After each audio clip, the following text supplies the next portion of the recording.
Hello दोस्तों, नमस्कार। आज मैं आपके सामने एक फिर नई कहानी लेकर आई हूँ। ये कहानी लड्डू गोपाल की सच्ची सेवा की है।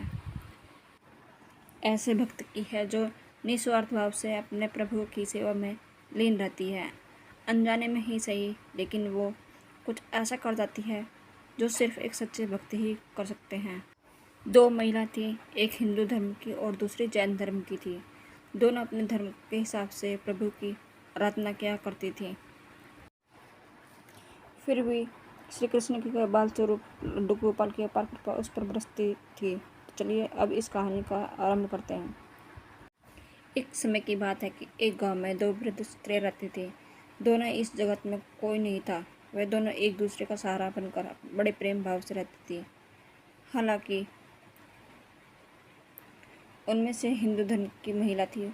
उसने अपने घर में मंदिर में श्री कृष्ण उनमें से हिंदू धर्म की महिला थी। उसने अपने घर में मंदिर में श्री कृष्ण के बाल स्वरूप लड्डू गोपाल को बड़े प्रेम भाव से विराजमान किया हुआ था। प्रतिदिन एक बालक की भांति प्रातःकाल नहला धुलाकर सुंदर वस्त्र आभूषण आदि पहनाकर तैयार करती थी। इसी तरह वे दोनों महिलाएं एक दूसरे के परस्पर सहयोग से अपना सुखमय जीवन व्यतीत कर रही थी।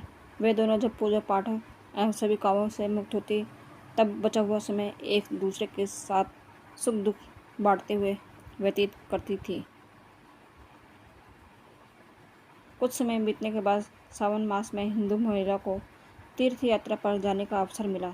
तब उसने अपनी अति प्रिय उस जैन धर्म की महिला से भी चलने के लिए कहा। चूँकि वृद्धावस्था अधिक होने के कारण वह चलने फिरने में थोड़ी असमर्थ थी, इसलिए उसने जाने से मना कर दिया और कहा कि मुझे चलने फिरने में परेशानी होगी, इसी कारण तुम्हें भी तीर्थ यात्रा में विघ्न होगा। तब वो हिंदू महिला उदास मन से तीर्थ यात्रा पर अकेले ही जाने के लिए तैयार हो गई और जाते वक्त उसने उस जैन महिला से कहा कि सखी, मैं 1 माह के लिए तीर्थ यात्रा पर जा रही हूँ। मेरे आराध्य श्री कृष्ण बाल स्वरूप लड्डू गोपाल का ध्यान रखना, उन्हें बिल्कुल एक बालक की तरह स्नेह देना, प्रतिदिन स्नान आदि कराकर सुंदर वस्त्र आभूषण पहनाकर भोग लगाना। उस जैन महिला ने सब बातें सुनी और बोली कि हाँ सखी, तुम चिंता मुक्त होकर तीर्थ यात्रा को जाओ। मैं तुम्हारे लड्डू गोपाल का भली भांति से ध्यान रखूंगी। इतनी सब बातें बताकर वह महिला तीर्थ यात्रा को निकल गई और जैन महिला ने सारा कार्यभार अपने सानिध्य में लिया और बड़े उत्साह और उमंग के साथ सुबह उठकर खुद नित्य कर्म से निर्मित होकर लड्डू गोपाल के स्नान की तैयारी में लग गई। उसके बाद जब वह उन्हें लड्डू गोपाल को नहलाने लगी तो वह उस महिला की नज़र लड्डू गोपाल के पाँव की तरफ पड़ी तो वह दंग रह गई, क्योंकि उनके पैर मुड़े हुए थे। उसे लगा कि उसकी वजह से उनके पाँव टेढ़े हो गए हैं। इसका मुख्य कारण यह था कि उस महिला ने जब भी उन्हें लड्डू गोपाल को देखा था तो वस्त्र एवं आभूषणों से सुसज्जित देखा था। वो इस बात से अन्य भी थी कि लड्डू गोपाल घुटनों के बल पर बैठे हुए उनका बाल स्वरूप ऐसा ही है।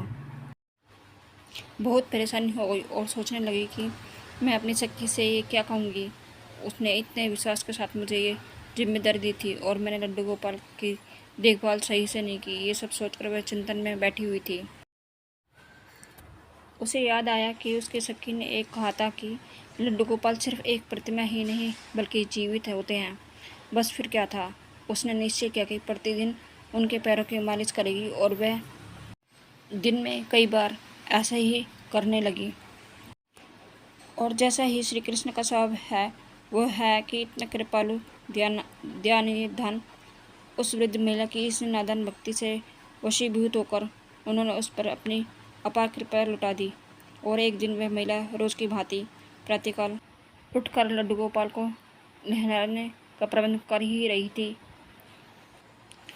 कि उसकी नज़र उनके पैरों पर पड़ी। उसे देखा कि उनके लड्डू गोपाल के पैर ठीक हो गए हैं और ये सब देखकर वह वृद्ध महिला खुशी से फूली न समाई और ये सारा वृत्तांत सुनने के लिए अपनी सखी का बेसब्री से इंतजार करने लगी। कुछ समय पश्चात जब वह हिंदू धर्म की महिला तीर्थ यात्रा पूर्ण करके वापस आई तो सबसे पहले वह अपने लड्डू गोपाल के दर्शन को ललायत थी और जैसे ही उसने लड्डू गोपाल को देखा तो आश्चर्य में पड़ गई। उसने देखा कि लड्डू गोपाल खड़े हुए हैं। उसकी बातें सुनकर हिंदू महिला समझ गई कि ये सारा खेल उस मुरलीधर कृष्ण कन्हैया का है और दौड़ी दौड़ी लड्डू गोपाल के पास पहुंची और उनके चरणों में गिरकर बोली, हे मेरे कन्हैया, हे मुरलीधर, आपकी दया की कोई पराकाष्ठा नहीं है, आपकी कृपा का कोई सानी नहीं है। और फिर उस जन वृद्ध महिला से बोली कि हे सखी, तू धन्य है, तुझ पर श्री कृष्ण की ऐसी कृपा हुई है जो कोई कभी सोच भी नहीं सकता है। तुझे नहीं पता कि हम लड्डू गोपाल के पाँव तो ऐसे ही थे, क्योंकि उनका ये बाल स्वरूप बैठी हुई मुद्रा में है, लेकिन तेरी भक्ति ने उन्हें इस स्वरूप को बदल दिया और उनके पैर सीधे कर दिए। तो ये कहानी कैसी लगी आपको मेरे कमेंट बॉक्स में बताना और मेरे चैनल को सब्सक्राइब करना, शेयर भी करना।